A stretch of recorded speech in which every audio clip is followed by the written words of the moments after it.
আসসালামু আলাইকুম। আল্লাহর অশেষ মেহেরবানিতে আল্লাহ পাক অনেক ভালো রেখেছে।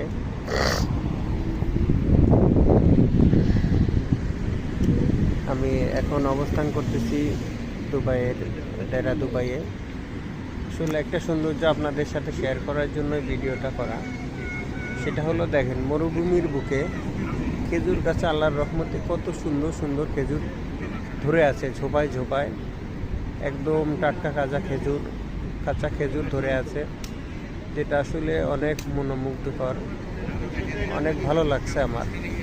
এই জন্য এটা আপনাদের সাথে শেয়ার করার জন্যই ভিডিওটা করা। এটা অনেক সুন্দর একটা জিনিস। প্রত্যেকটা গাছে গাছে খেজুর ধরে আছে, প্রত্যেকটা গাছে গাছে অনেক পরিমাণে খেজুর ধরে আছে, প্রত্যেকটা গাছে গাছে।